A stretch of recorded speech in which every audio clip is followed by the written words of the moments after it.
سڵاوتان لێبێت و ئەم کاتتان باش بینەرانی خۆشەویستی تەلەڤیزیۆنی کۆمەڵە بە یارمەتی هاوڕێیانی هاوکارم لەگەڵتانین بۆ پێشکەشکردنی گەشتی هەواڵەکانی ڕۆژی یەکشەممە سەرەتا سەردێڕی چەند هەواڵ.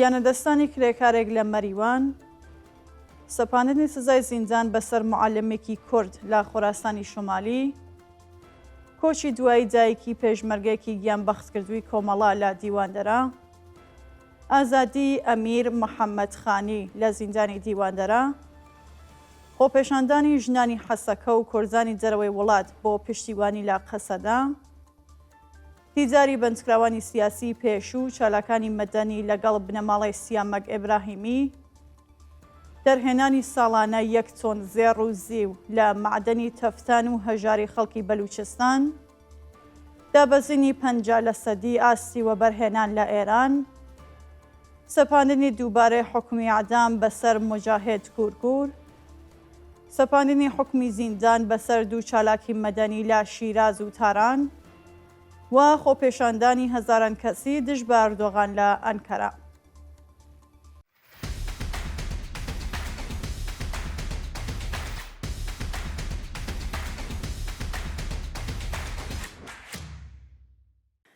گیانەدەستانی کرێکارێک لە شاری مەریوان.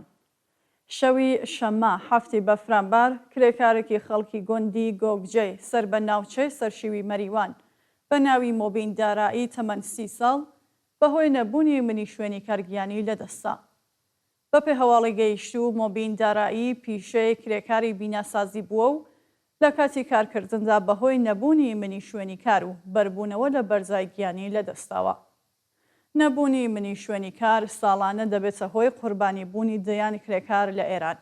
بە وتەی بەرپرسانی ڕژیم 1 ملیۆن کرێکاری بیناسازی لە بیمەی تامین اجتماعی بێبەشن و بەڵێنەکانی دەوڵەت بۆ چارەسەرکردنی کێشەی کرێکارانی ئەو بەشە هیچ کات جێبەجێ نەکراوە.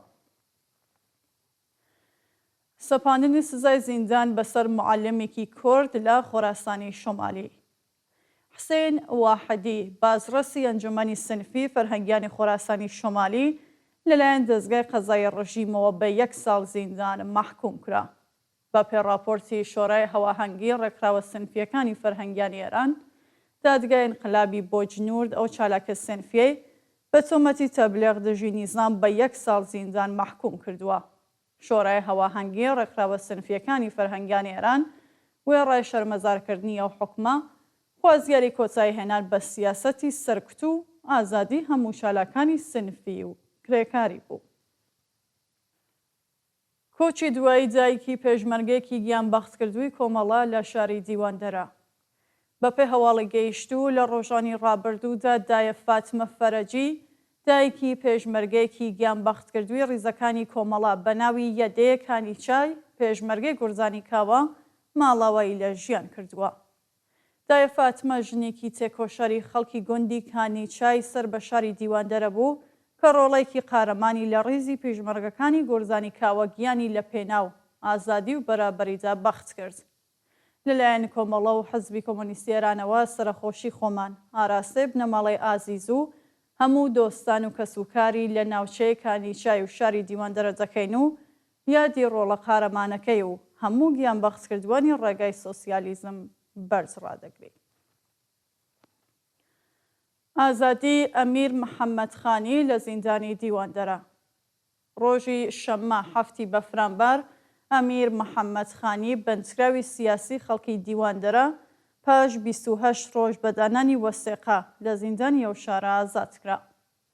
ئەمیر محەممەدخانی ڕۆژی چوارشەممە هەفتی سەرماوەزی 1403 لەلایەن هێزەمنیەکانەوە بەبێ بەڵگەی قەزایی لە شوێنی کارەکەی لە شاری دیواندەرە دەست بەسەر کرا. ئەو چالاکە سیاسیە پاش 28 ڕۆژ لێپرسینەوە و بەندکران لە زیندانی ئەو شارە بەدانانی وەسێقەی 500 ملیۆن تمەنی ئازاد کرا. خۆپێشاندانی ژنانی حەسەکە و کوردانی دەرەوەی وڵات بۆ پشتیوانی لا قەسەدا. ڕۆژی شەممە هەفتی بەفرامبار سەدان ژنی دانیشتووی حەسەکە لە ڕۆژاوای کوردستان و کورزانی دانیشتووی وڵاتانی ئەڵمان و ئیتالیا لە 3 چالاکی جیاجیادا پشتیوانی خۆیان لە بەرخۆدانی هێزەکانی سووریای دموکراتیک ڕاگەیاند. بەپێی راپۆرتەکان سەدان ژنی خەڵکی حەسەکە لە ڕێپێوانێکی جەماوەریدا بە دروشمی ژن ژیان ئازادی دژایەتی خۆیان لەگەڵ دامەزراندنی دەسەڵاتی مەسەبی لە سووریا نیشاندا و داوایان لە حکوومەتی نوێی ئەو وڵاتە کرد مافی ژنان لە دەستوری تازای وڵاتە دیاری بکات. لە لایەکی دیکەوە کۆردانی دانیشتووی ئەڵمان و ئیتالیا لە شارەکانی بێرلین و تریستا بە بەرزکردنەوەی ئاڵای ڕۆژاوای کوردستان و وتنەوەی دروشم هێرشەکانی دەوڵەتی تورکیا و گروپە جیهادیەکانیان بۆ سەر کۆبانی و منبش بە توندی شەرمەزار کرد و پشتیوانی خۆیان لە بەرخۆدانی هێزەکانی سووریای دموکراتیک دووپات کردەوە. دیداری بەندکراوانی سیاسی پێشوو چالاکانی مەدەنی لەگەڵ بنەماڵەی سیامەک ئێبراهیمی.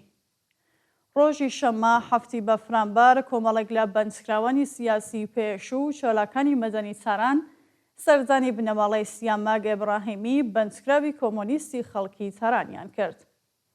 سیامەک ئێبراهیمی کوڕی فەرهاد ئێبراهیمی لە چالاکانی سیاسی ناسراوەکە بە دوای شۆڕەشی ژینا دەست بەسەر و لەلایەن دادگای انقلابی تارانەوە بە تۆمەتی ئەجماع و تەبانی دژ بە ئەمنیەتی وڵات بە 5 ساڵ زیندان و بە تۆمەتی تەبلیغ دژی نیزام بە 8 مانگ زیندان مەحکوم کرا. ناوبراو لە مانگی ڕێبەندانی ساڵی 1402 زیندانی کراوە لە حاڵێکدا تووشی چەند جۆر نەخۆشیە و بەرپرسانی زیندان ئەو بەندکراوەیان لە دەستڕاگەیشتن بە دەرمان بێبەش کردووە.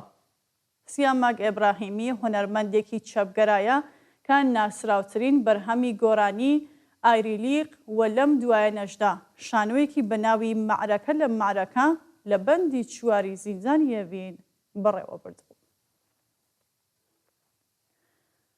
دەرهێنانی ساڵانە 1 تۆن زێڕ و زیو لە معدەنی تەفتان و هەژاری خەڵکی بەلوچستان.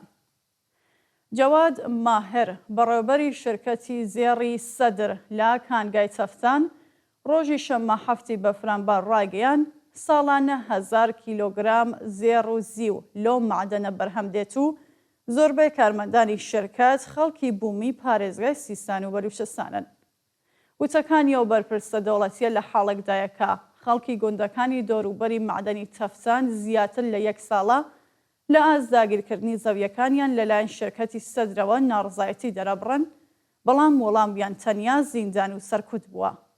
ناوبراو باسی لە دامەزراندنی کرێکارانی بوومی کردووە لە حاڵێکدا 95 لە سەدی پێرسۆنلی شرکەت خەڵکی شارەکانی دیکەن و خەڵکی بەلوچستان لە بەرەکەتی ئەو کانگایە تەنیا لە ناوچوونی زەوی و زاری کەشاوەرزی، پیسکردنی ئاوی ژێرزەوی، هەژاری، فیشک و ئەعدامیان بەرکەوتووە.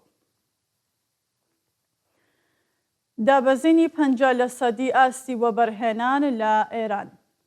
دەستگای هەواڵنێری تەسلیمی سەر بە سوپای پاسداران ڕۆژی شەممە هەفتی بەفرامبار ڕاگەیاند بەهۆی کوژانەوەی زیاتر لە 30 وزەخانە و نەبوونی بەرق ئاستی وەبەرهێنان لە شارۆچکە سەنعەتیەکانی وڵات 50% دابەزیوە. بە وتەی عەلی ئەسغار ئاهەنەی نوێنەری خاوەنکاران لە شۆرای باڵای کار، پێشتر و لە وەرزی هاویندا کێشەی کەمی بەرخیان هەبووە، بەڵام لە وەرزی زستاندا تووشی کێشەی کەمبەرقی و گاز بوون و کارگە سەنعەتیەکان بە 50% زەرفیەتیان کار دەکەن. بە دەیان کرێکار بێکارکراون و دەیان کارگەش داخراوە. هاوکار لەگەڵ نەبوونی بەرق و گاز بەرزبوونەوەی نرخی دۆلار بۆ 83,000 تمەن خاوەنکارەکانی ناچار بە داخستنی دەرگای کارگەکان کردووە. سەپاندنی دووبارەی حکمی ئەعدام بەسەر مۆجاهێد کورکور.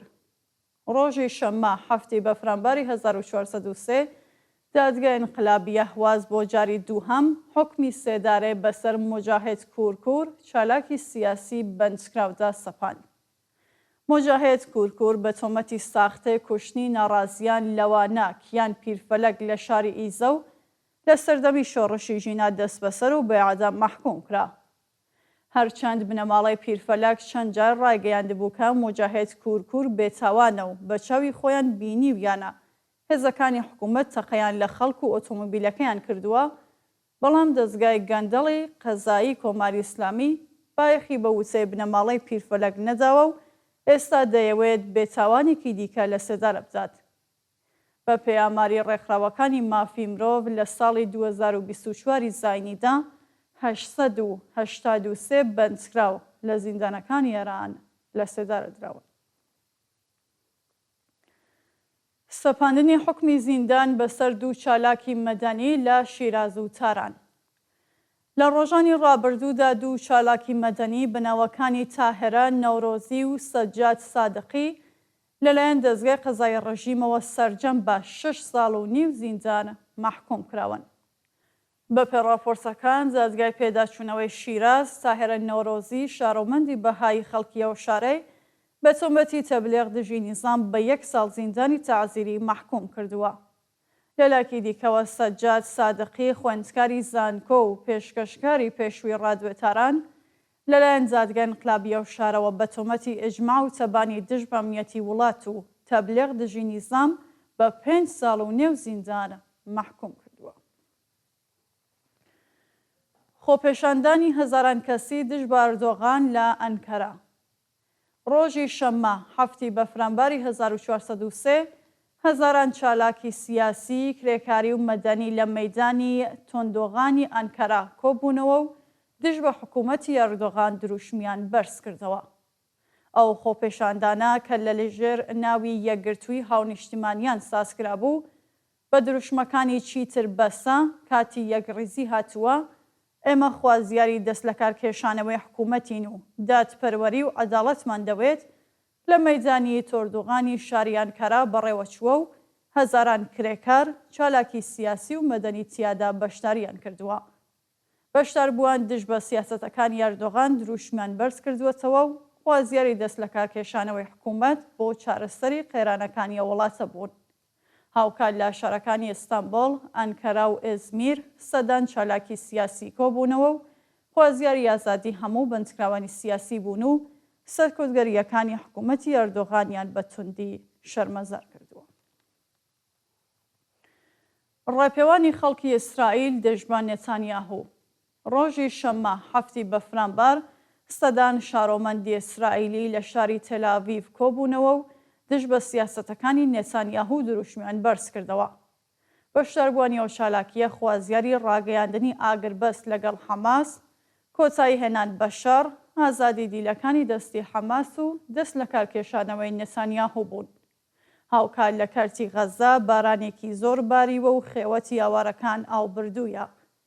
نەتەوە یەکگرتووەکان سەبارەت بە دۆخی کارەساتباری ئاوارەکانی غەزا هۆشداری داوە و داوای لە کۆمەڵگای جیهانی کردووە ڕێژەی یارمەتیەکانیان بۆ خەڵکی فەلەستین زۆرتر بکەن.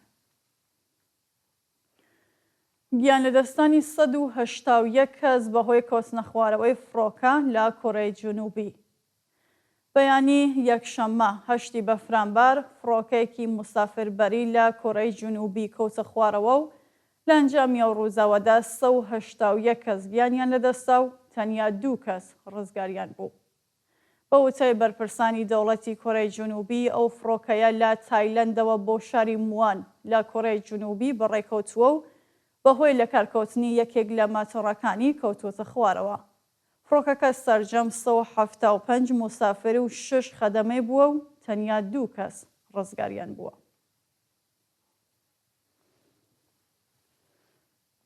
بینەرانی خۆشەویست، هەواڵەکانتان پێشکەشکرا، هەر شاد و ئاسوودە بن.